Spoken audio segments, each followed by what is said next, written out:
Join us right now on the HRCU Better Not Bigger Banking guest line. The CEO of Decision Financial Services, Monika Hengesbach, joins us on the show as we're going to talk about inflation and how it is squeezing Gen Z more than other groups. She joins us right now on the program. Good morning, Monika.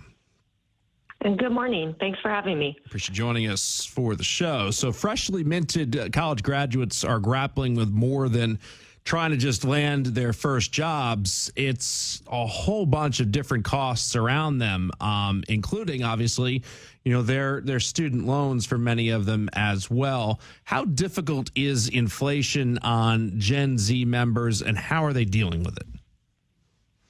So they really got hit with quite a bit. I mean, they were stuck with COVID, which was unprecedented, and then now with inflation and the rising interest rates, they're probably the generation that's got hit the hardest. And so they're coming out of college, they're not making enough money in their paycheck, and they're struggling with rising prices. And so a lot of them are forced to either come back home and live with their parents, or they end up having to take second jobs just to manage their finances. Yeah, so, and we've seen this obviously develop over a period of time, right? I mean, it's been multi-generational homes really since, the Great Recession have become more and more prominent, but the financial strains, I assume, are increasing this on a pretty consistent basis, percentage-wise, correct? That is correct, yes. But what we've seen in this time period, for example, rent has increased well over 5%, and that seems to be that's more than the average, as has insurance. I mean, automobile insurance is on the rise, over 2% compared to last year alone. And then don't even get started on homeowners insurance, how much that's increasing. So things are just, necessities are rising a lot faster and higher than they have in the past.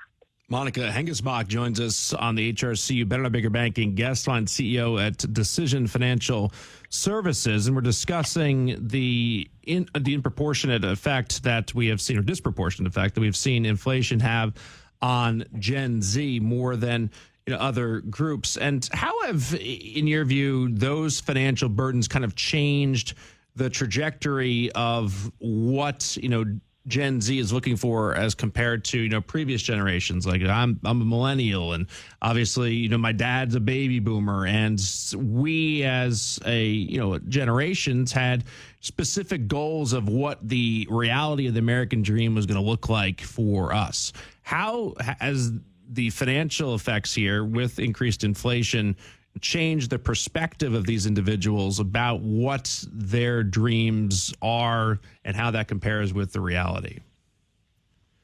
Well, this generation is the generation of less stress and better life. And truthfully, at times I wish I could take just a smidgen of their playbook on the less stress aspect. Mm-hmm. But they want to do everything a little bit simpler. And so, for example, in my generation, it was home ownership. That was a big thing. I was striving to buy my first home. And they've come to the realization they don't even want to buy a home. They feel it's out of their price range and too stressful. So they're changing their whole mentality of not wanting to buy a home. They're not really interested in saving for retirement. And they're just wanting to live their life. And that's what's, truthfully, in my opinion, the most concerning when it comes to their retirement, because that's not even in their rearview mirror at the moment. They're not even thinking about that. Monika, appreciate your time. Thanks so much for joining us. Oh, thank you.